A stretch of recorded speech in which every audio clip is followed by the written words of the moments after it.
Our lesson for today will be coming from First John. As you know, John wrote a lot of books in the New Testament. He wrote the Gospel of John. He wrote Revelation. But he also wrote his letters, First, Second, and Third John. And over the next 8 weeks, we will be going into these letters, First to Third John, as well as the letter of Jude. Aside from John, who is an apostle of Jesus Christ, we also have Jude, na kapatid ni Jesus Christ. Like, he is a physical half-brother, of Jesus. And for both of these men, si John and si Jude, they were very concerned about the truth. And they wanted the first century church to understand what they ought to believe in and what they ought to teach to others. Because even during their time, even during the lifetime of John, Christians were already getting confused about what they ought to believe in and what they need to teach to one another. And see, in order to understand the first, second, and third epistles or letters of John and the standalone epistle of Jude, we need to discuss the heresies of Gnosticism and Docetism. Big words. But in this church, we're not afraid to discuss big words. Gnosticism and Docetism, which plagued the early church and which can be seen to be making a comeback today. But before we dive into that, just a quick shout out for our Bible Talk Leaders later. We'll have Bible Talk Leaders meeting at 1 p.m. dun sa Labrel. So for everyone who would want to join yung Bible Talk Leaders meeting, you are welcome to join as well. That's 1 p.m. sa Labrel mamaya. Now let's dive into those two words na minention natin kanina, Gnosticism and Docetism. By the way, we've already sent out yung lesson outline in the family group chat. For those who it's your first time to be at church, you could ask for a copy of that lesson outline sa whoever it is that invited you here. Now, what is Gnosticism? The word Gnosticism comes from the Greek word gnosis. I love yung benevolence kanina, We got a quick Latin lesson from Althea. So ngayon naman, Greek naman tayo, The word Gnosticism comes from gnosis, which is Greek for knowledge, And here, the gnosis or yung knowledge na pinag-uusapan natin has the implication na esoteric siya o secret, O onti lang yung mga makakaalam na ito. Secret lang to, tayo-tayo lang. Diba? And for Gnosticism, at the core of Gnosticism is a certain selfishness to knowledge. You're not supposed to know this, pero buti na lang pinapaalam ko sa'yo. Diba? And when you're like that, when you have that kind of attitude towards knowledge, there's a certain arrogance to you. Ako lang nakakaalam nito. Diba? Here, the Gnostics believe that only an elite few had a special enlightenment. Sila lang ang makakaakyat ng langit. The Gnostic view of the things that are seen, the Gnostic view of matter has profound implications. Because for the Gnostics, matter was evil. Everything you touch, everything you could see, everything you could feel, has a seed of evil in it. In their minds, true spirituality rose above the material world. Thus, the God who made the material world, the God of the Old Testament, from who made light, who made land and water and sky and all the animals and us included, that God is an inferior being. They draw a difference between the God of the Old Testament and the God that we have, as if God changes, or as if God had His character evolve over time. And for Gnostics, there are many gods and many levels of spirituality. And this is what's scary about Gnosticism, because sometimes it could dress up as Christianity. Lots of times it dresses up as spirituality. Wow. You don't talk about God, but you talk about your spirit. Diba? What feels good, right? And there are many gods and many levels of spirituality in Gnosticism. Gnosticism has two principal varieties. No, there's ascetic Gnosticism and libertine Gnosticism.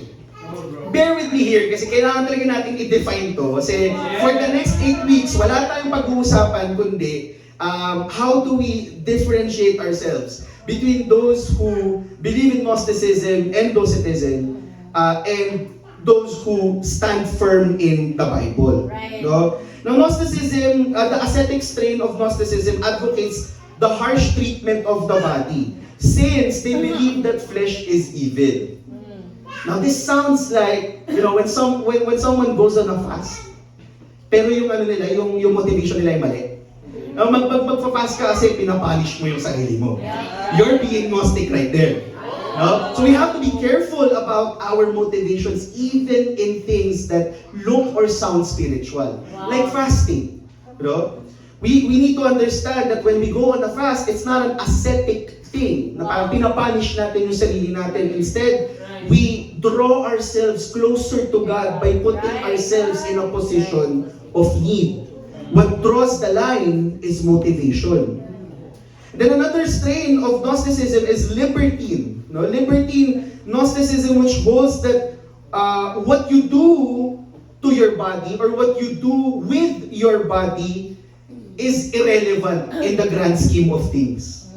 So when your body is in sin and when your body is an instrument of sin, that's not relevant to anything.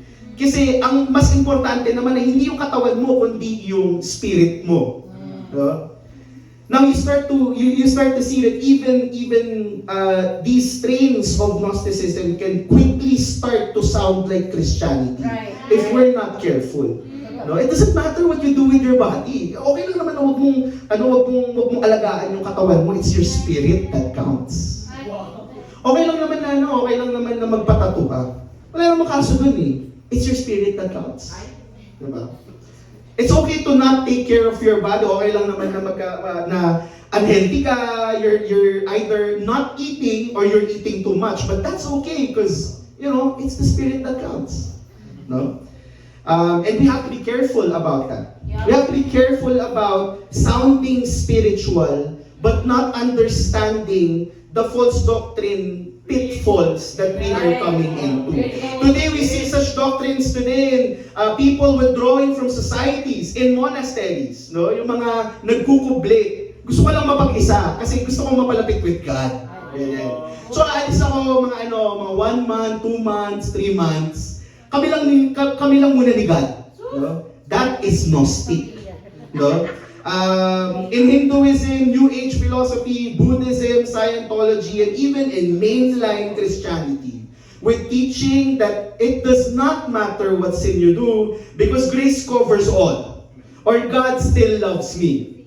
Yet nothing could be further from the truth. In Colossians chapter 2, in verse 21 to 23, it says, do not handle, do not taste, do not touch these rules, which have to do with things that are all destined to perish with use, are based on merely human commands and teachings. Such regulations indeed have an appearance of wisdom, with their self-imposed worship, their false humility, and their harsh treatment of the body, but they lack any value in restraining sensual indulgence. Ano sinasabi ni Paul dito? Kahit na mag-fast ka ng 5 linggo dyan, kung hindi naman nagbabago yung puso mo, wala rin lang saysay yun.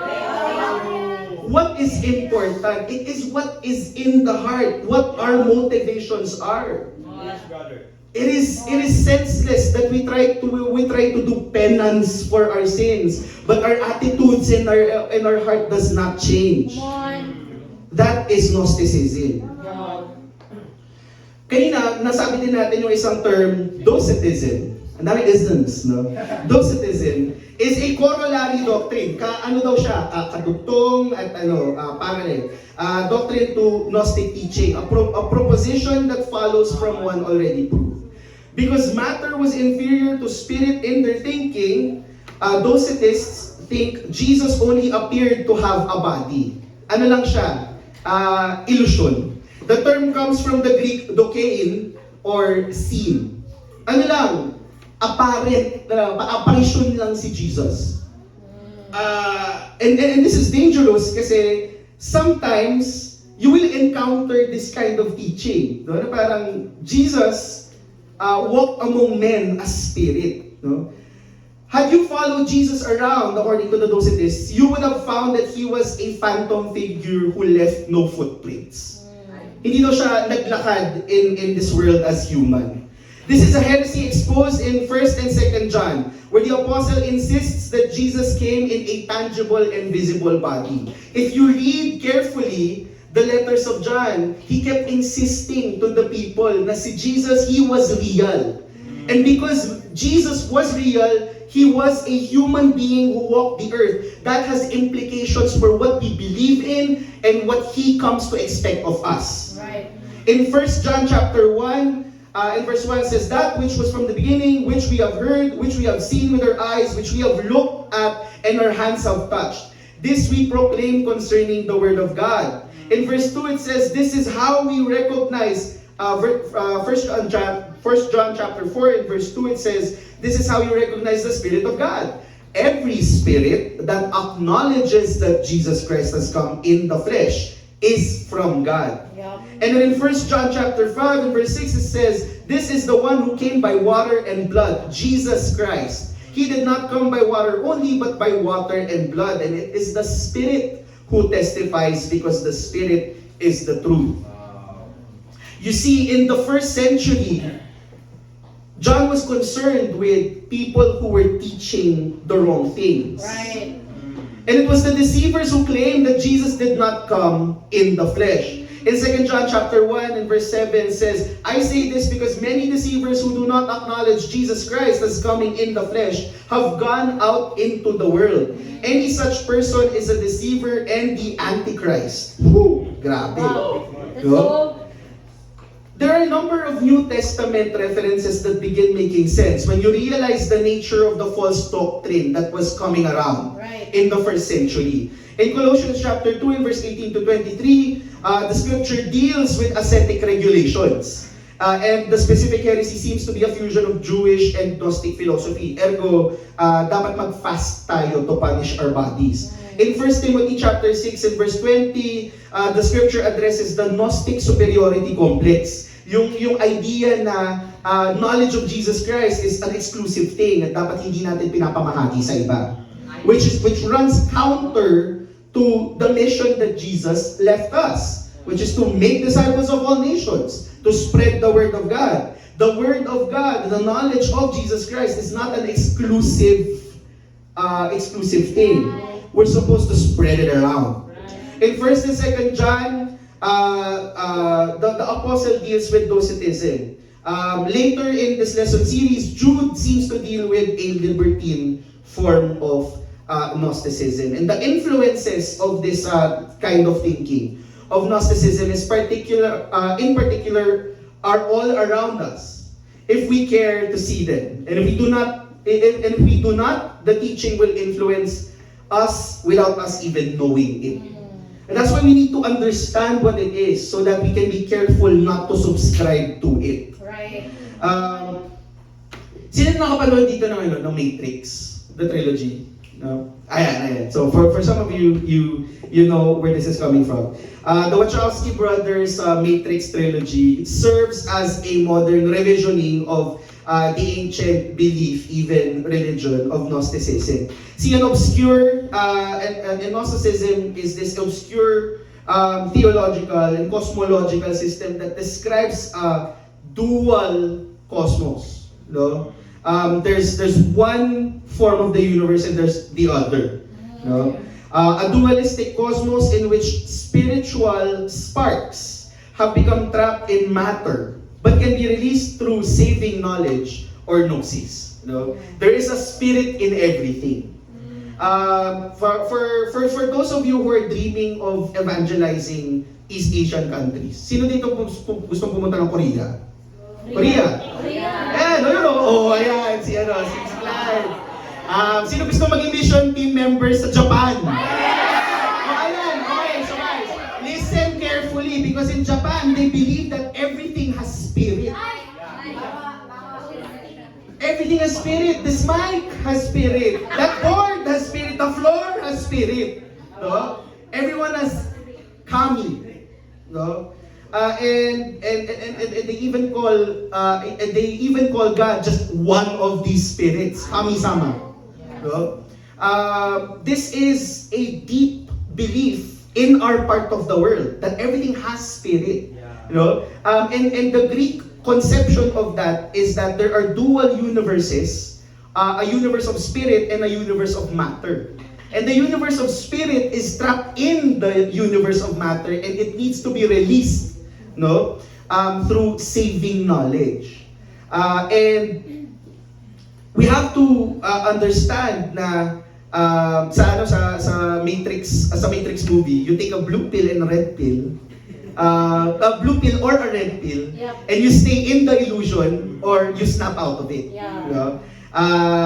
Whether or not the Wachowskis of the Matrix were aware of the teachings of Gnosticism, they were actually telling a very similar story. You know? So Gnosticism in essence, no, is viewing the universe, no, thinking na there is something divine in you that needs to be unlocked. And we have to be careful with that. Mag-scroll ka lang mag-scroll ka lang onte sa Christian TikTok. who here has TikTok? You know? For most of you, your algorithms have already been shaped to stay in Christian TikTok. But you have to be careful because even Christian TikTok has Gnostic messages. The God is in you. No? That you are divine, you just have to unlock yourself. That's Gnostic thinking right there. And now that we have a fundamental understanding of what we're dealing with, no, Gnosticism, now we're ready to begin our Bible study in the letters of John. Now, 1 John is a letter from the apostle to Christians in modern-day Turkey. No? Dati, ang tawag sa kanila ay Asia Minor, but they're Turkey now. And these inspired words are addressed to the second generation of Christians, coming into the 2nd century. No? So, ang distance na nila mula kay Jesus Christ is around 60 to 70 years. They do not know the human Jesus. No, they've never seen him walk this earth.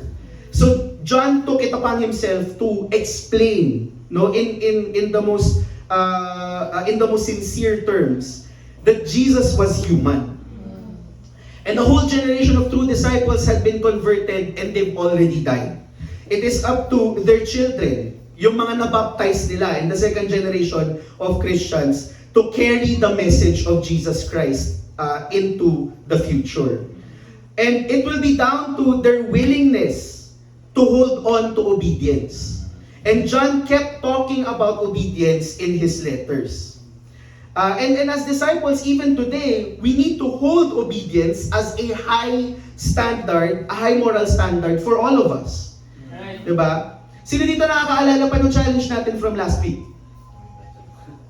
Diba? Did you do the challenges from last week? Diba? Seek out and live out the one another scriptures. We've sent yung supplemental file on one another scriptures in the Did you even read that? No? Another challenge from last week was to bring someone to church and study the Bible with them. I see si Jane, she brings not just a classmate but a teacher. Diba? Wow. So she listened. My question is, did we all listen? Did we all obey?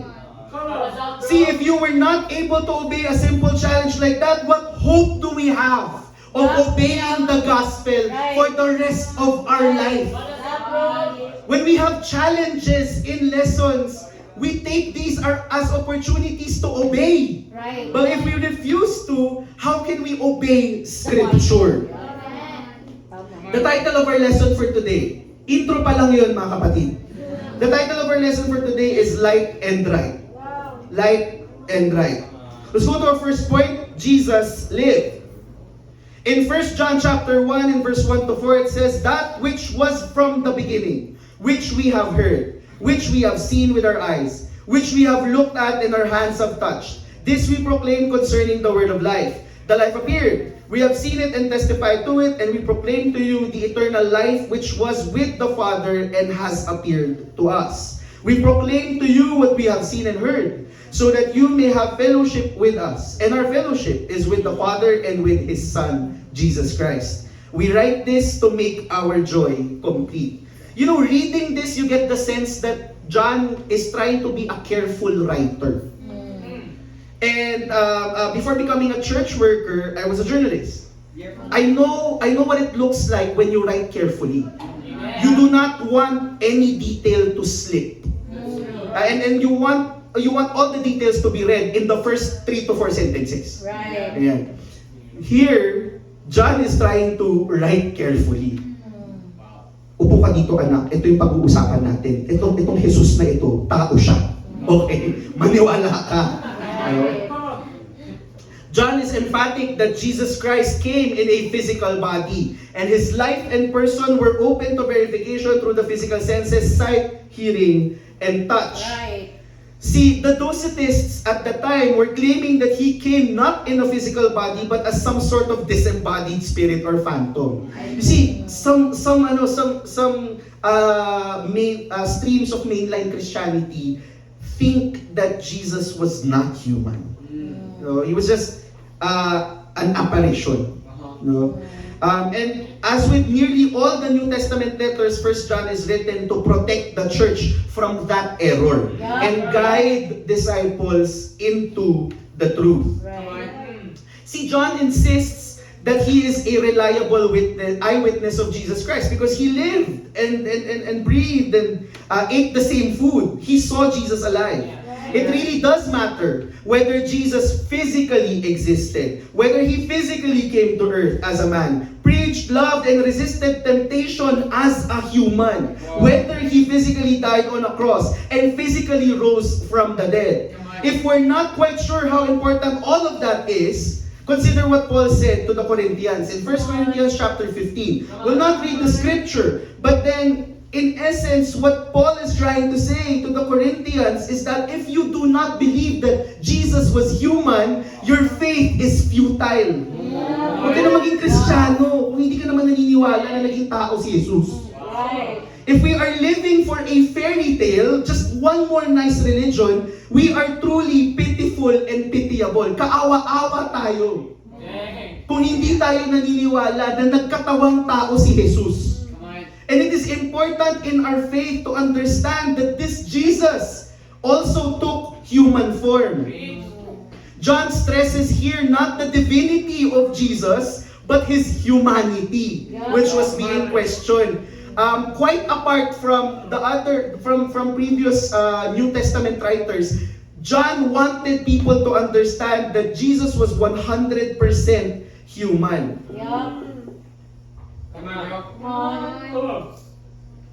According to 1 John chapter 1 and the second verse, the phrase there, eternal life, the quest of all humankind. To have eternal impact, alam mo yun, yung to live forever.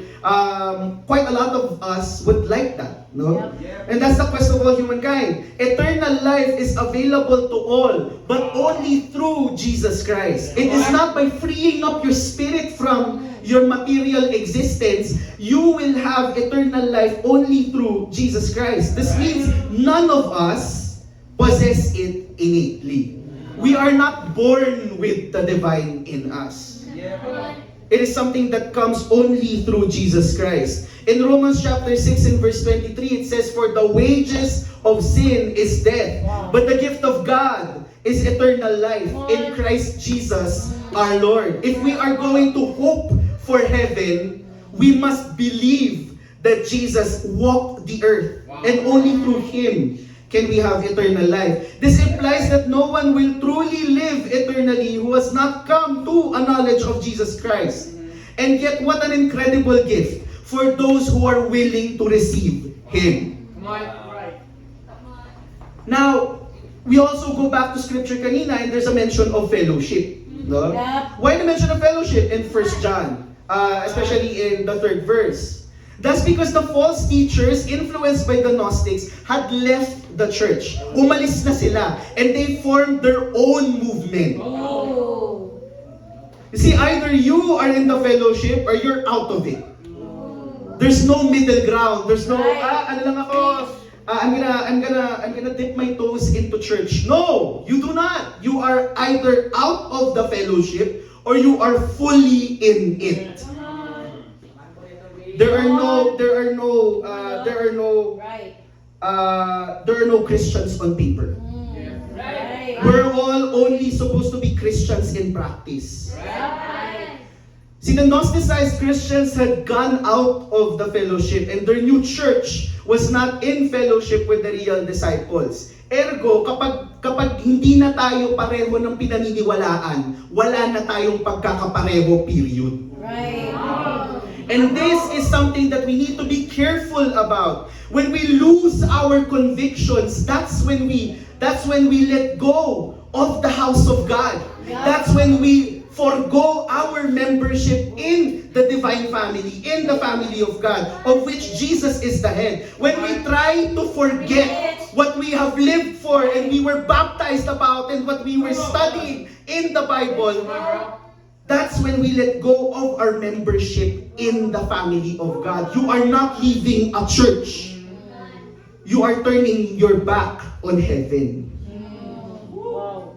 A Gnostic view of Jesus implies that our discipleship is impossible. When we believe in the Gnostic view, we think that discipleship is too hard. It's impossible. Only Jesus could do it. No? But best believe, brothers and sisters, that that's false. Right. The implication that our discipleship is impossible in our current bodies is false. Yep. The gospel calls us to live like Jesus lived. Yep. Because He too was human, just like us. He had bodies just like us. He had temptations just like us. But He was able to overcome. Why? Because God was His Father. He was constantly praying. He was always in touch with Scripture. Because Jesus proves, when you believe that Jesus is human, you believe that absolute purity is possible in your own life. Why? Because you are human. Just like Jesus was human before. When you understand that Jesus walked the earth, you will believe that absolute selflessness is possible because Jesus was selfless as a human. When you believe that Jesus is human, absolute trust in God is possible because you best believe Jesus had doubts, but He overcame. And because He was a human that overcame doubts, you can overcome your doubts as well. My challenge for all of us is to decide to change what is not Christ-like in your life. Because living as Jesus lived is wholly possible. It is not impossible to be Christ-like.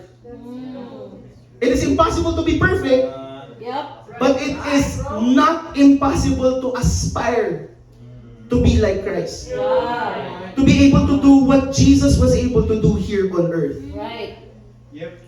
We eliminate all ideas of Gnosticism, that we cannot attain what Jesus attained. Because Jesus, like us, walked the earth. Point number 2. Light and darkness do not mix. Light and darkness do not mix. In 1 John chapter 1 and verse 5 to 6, it says, "This is the message we have heard from Him and declared to you. God is light. In Him there is no darkness at all. If we claim to have fellowship with Him and yet walk in the darkness, we lie and do not live out the truth." Kawawa naman yung mga tao na nagko-confuse pa ng light and darkness. People who mix up what is in the dark with what is in the light. In Isaiah chapter 5 and verse 20, it says, "Woe to those who call evil good and good evil, who put darkness darkness for light and light for darkness, who put bitter for sweet and sweet for bitter. Words need to matter, brothers and sisters. When we say someone is in the dark, they are in the dark. Right. But when we say someone is in the light, someone must stay in the light. Words matter. Now, is light perfection? It is not. Light is a characteristic of God. When God shines His light upon you, all your darkness comes out of you until you are perfected. Light is a characteristic of God, His Word, and His people. In John chapter 3, in verse 19 to 21, it's the gospel, not the letters. John chapter 3, in verse 19 to 21, it says, "This is the verdict. Light has come into the world, but people love darkness instead of light because their deeds were evil. Everyone who does evil hates the light and will not come into the light for fear that their deeds will be exposed. But whoever lives by the truth comes into the light so that it may be seen plainly that what they have done has been done in the sight of God." In other words, we must judge ourselves and judge these false Christians not by their theology, but also by their morality. In other words, mas malakas magsalita ang gawa. Mas nakikita tayo sa mga ugali natin at sa mga gawin natin kaysa kung ano yung sinasabi natin. Another chapter highlighting the darkness versus light theme is in Ephesians chapter 5 in verse 3 to 13. I won't read the whole scripture, but essentially what it says there is that we were once in the darkness. Right, bro. Brothers and sisters, when you come into a knowledge of Jesus Christ, you must believe that you were once in darkness, but Jesus is calling you into the light. Right. And when you have come into the light, you can keep acting like you're still in darkness. When was the last time that you looked at temptation and said, "No, I am not going to give in because that is darkness. I do not desire it any longer."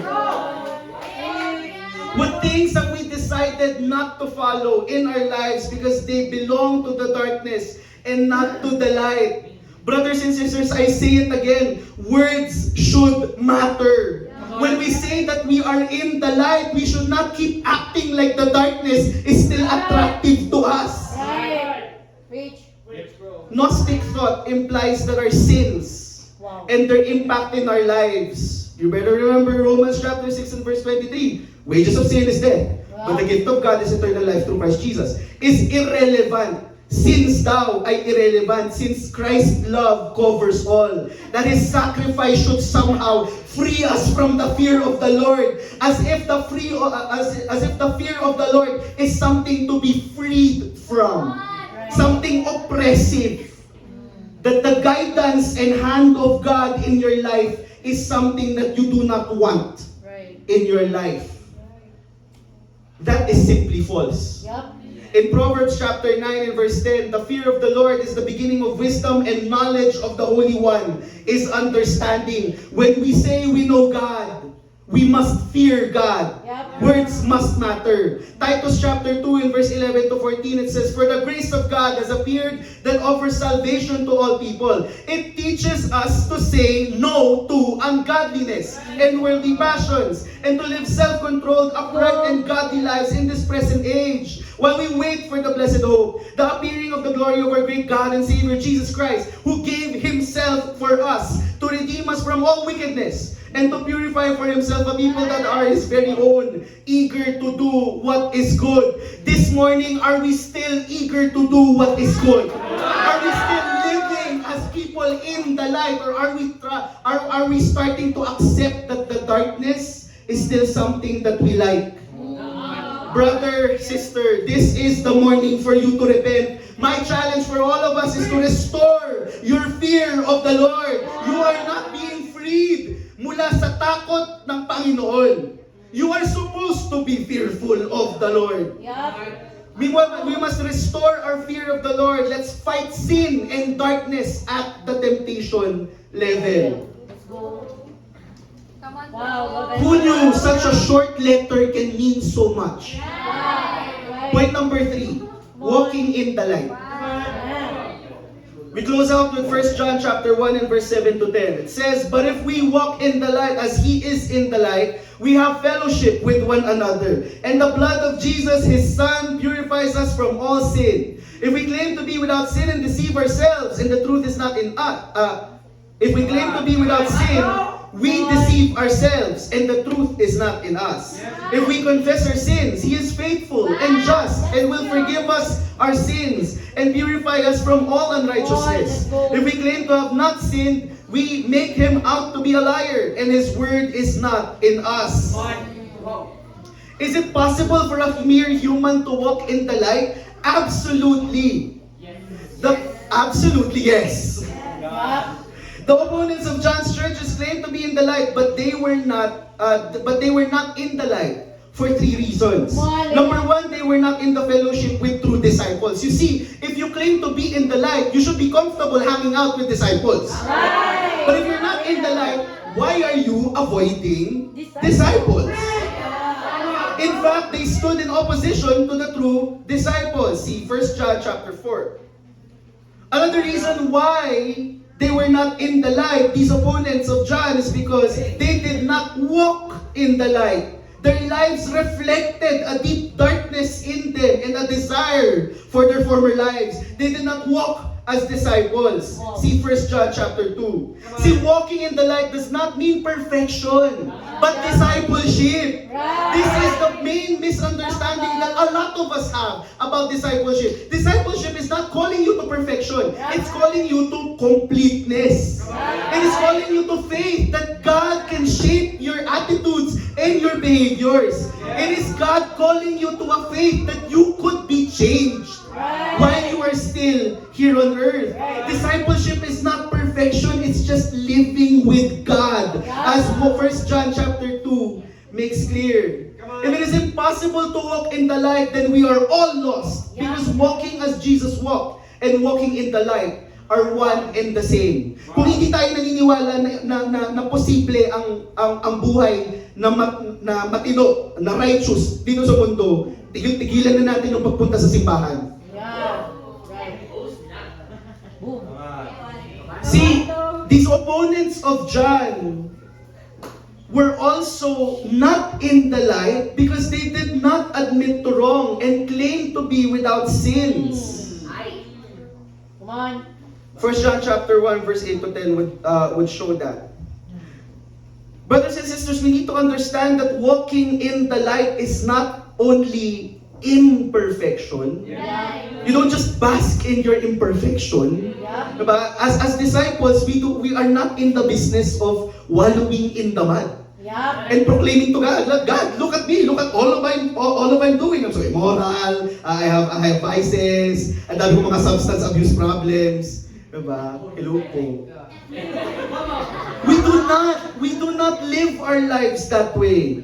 Walking in the light is not only imperfection, but it is instead a lifestyle where there is an open admission of our imperfection. Walking in the light is parallel to confessing our sins. That is being open about our lives and refusing to hide what we are in the darkness.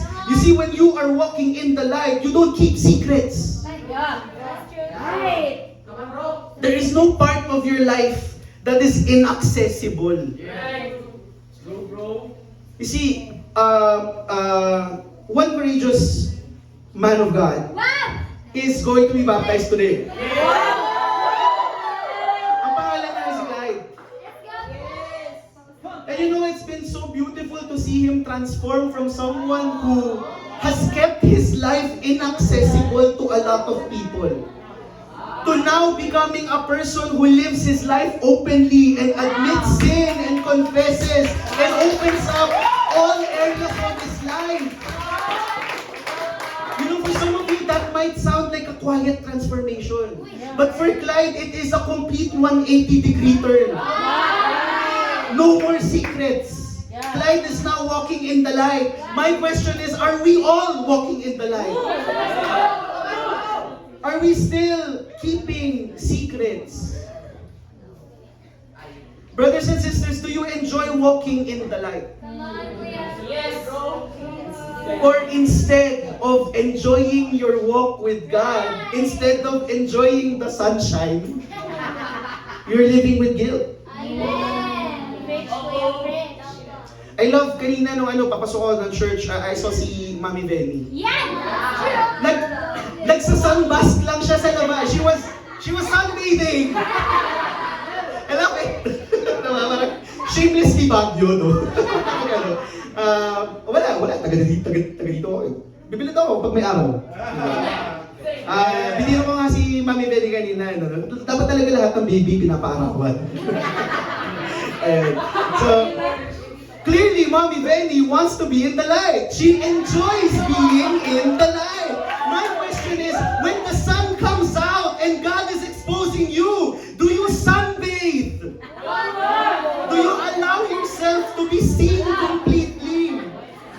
You see, some Christians falsely imagine that when they sin, they go back into the darkness. And when they confess, they are forgiven again and come back into the light. Guys, wala tayong cha-cha. Hindi tayo nagcha-cha-cha as disciples. As believers of Jesus Christ, when we say that we have come into the light, we are fully in the light. We are basking in the sun. We're like Mommy Benny. Nakaupo lang tayo sa araw. We do not go back and forth between light and darkness. You see, when we believe that, when we feel like our sins condemn us back into darkness, imagine the agony, the insecurity. What false doctrine is holding you back? Kinukulong ka. What a misunderstanding of grace. In Galatians chapter 3, in verse 3, it says, "Are you foolish?" Kulang ka ba sa brain cells? Natingin mo kapag nag-sin ka, nasa darkness ka ulit?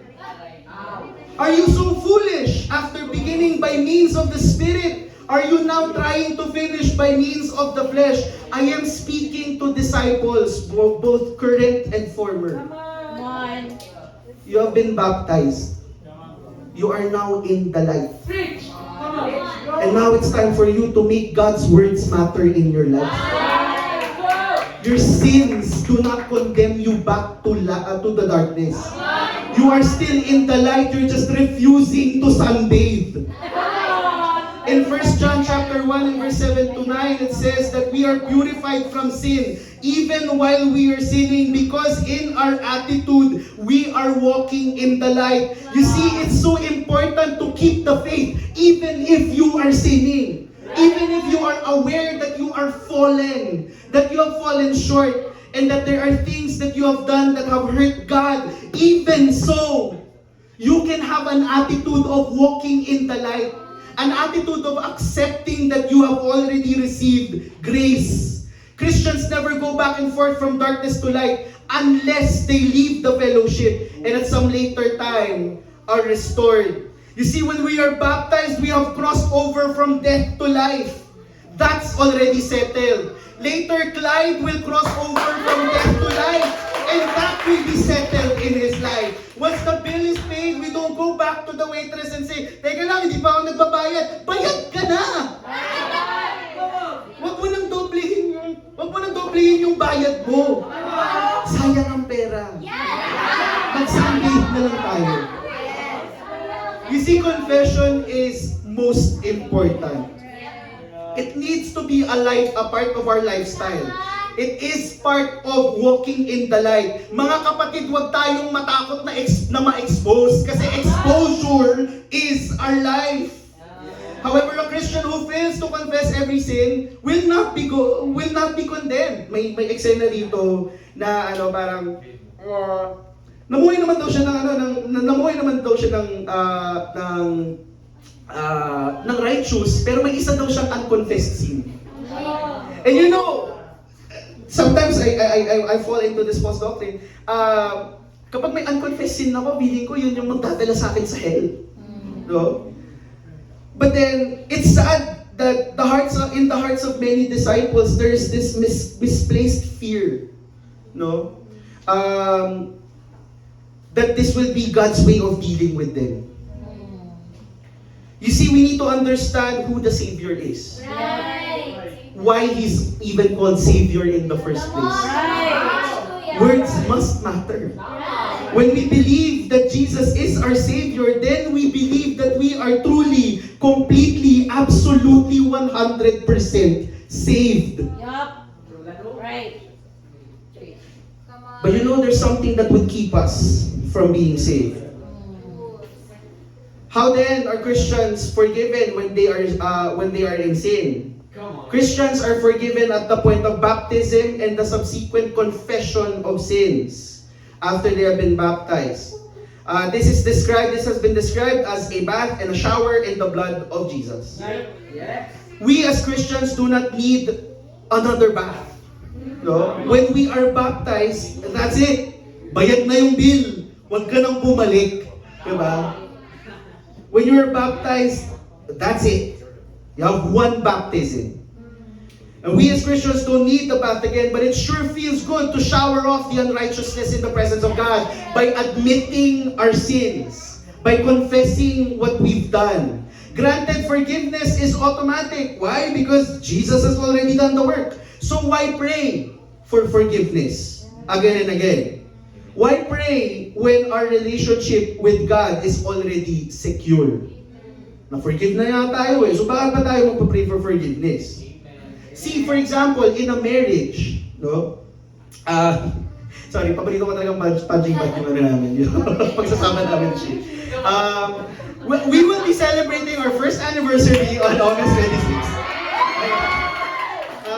By the grace of God, we are still married. Thank you, God. And you know, in marriage, di ba, hindi naman parang araw-araw, okay kayo. You know that to be true in your friendships, more so in a marriage. No? Some people in the world would like to describe marriage as a battlefield. You know, but here in the kingdom, as disciples, we believe that marriage is precious and it is a gift. It is not a battlefield. It is not a war to be won. It is a gift to be enjoyed. But even then, gifts, no, even in enjoying the gift, minsan nag-aaway kami ni Shay, di ba? Kaya, but kapag nag-aaway ba kami, kailangan naming i-dissolve yung marriage and then have to be married again to repair the relationship. You see, it is the relationship that matters. Yeah. When I sin against my wife, do I ask her, when I sin against my wife, I need to ask her for forgiveness. Because that repairs the relationship. Now, you ask yourself, forgiveness for what purpose? Magsusorry ba ako para ikasal ulit kami? Babawiin namin lahat yung isang buong buwan ng paghahabol ng paperwork, no? Yung gastos namin sa kasal, lahat ng mga inimbita namin, bibigyan namin ng notice. So, kailangan namin magpakasal ulit kasi nag-away kami nung isang araw. No? How ridiculous would that be? Yeah, right. Now, if we understand that in the context of marriage, why can't we understand that in the context of our discipleship? Right. Yeah. Do we need to throw away our discipleship just because we sinned once, twice? Do we need to throw away our discipleship because we were in a season of sin for 1, 2 months? Maybe that's just you not acknowledging that you are already in the light. What a foolish thing! Right. You are already saved. You do not need to throw away your relationship with God. You just need to mend it. Yup. Right. Christians ask for God's forgiveness, not that they might be spared from going to hell. You're not going to hell anymore. Once you are baptized, once you have made Jesus your Lord, you will only disqualify yourself if you lose faith. But what is more important is the personal relationship that we have with God. We say sorry to God because we want to repair the relationship. We want to mend our relationship with God so that it might be healed. A son or daughter of God confesses sin not to be forgiven of sins already borne by Jesus on the cross. tapos na ang trabaho, bayad na ang bill. But for forgiveness and healing Yup. in the relationship. Right. Jesus does not get to say sorry for you. We are the ones who are supposed to say sorry to God. Right. See, salvation is no excuse for not asking for forgiveness when you have hurt God. Right. What disqualifies you from hell Yeah. is you refusing to say sorry to God. You refusing to repair your relationship with God. See, Gnostic thought implies that Christians should not actively deal with sin and the worldliness in their lives because, lahat naman ng to, mawawala eh. Matter is evil. Wala namang saysay itong mga nakikita natin. However, true Christianity implies that we must constantly be aware of our sinfulness. Right. That we must live with an accepting attitude towards exposure and repentance. When we are exposed for who we are, that's good. Now, magbago ka na. God reveals everything ugly in us, not to shame us, but to make us more and more into His sons and daughters. When we are exposed for our sins, that's an invitation for us to change our lives and change completely. It's not a condemnation. It's an invitation to heaven. Tatanggapin na lang natin. My question is, will we embrace the exposure in our lives? And so the challenge for all of us is to live a life of exposure and repentance and always strive to repair your relationship with God and those around you. My brothers and sisters, let's confess our sins to a brother or a sister or to your spouse today and constantly seek forgiveness from God in your prayers. In closing, when we walk in the light, we know we are right with God. Right. We must understand that Jesus lived. He was a human and he walked the earth.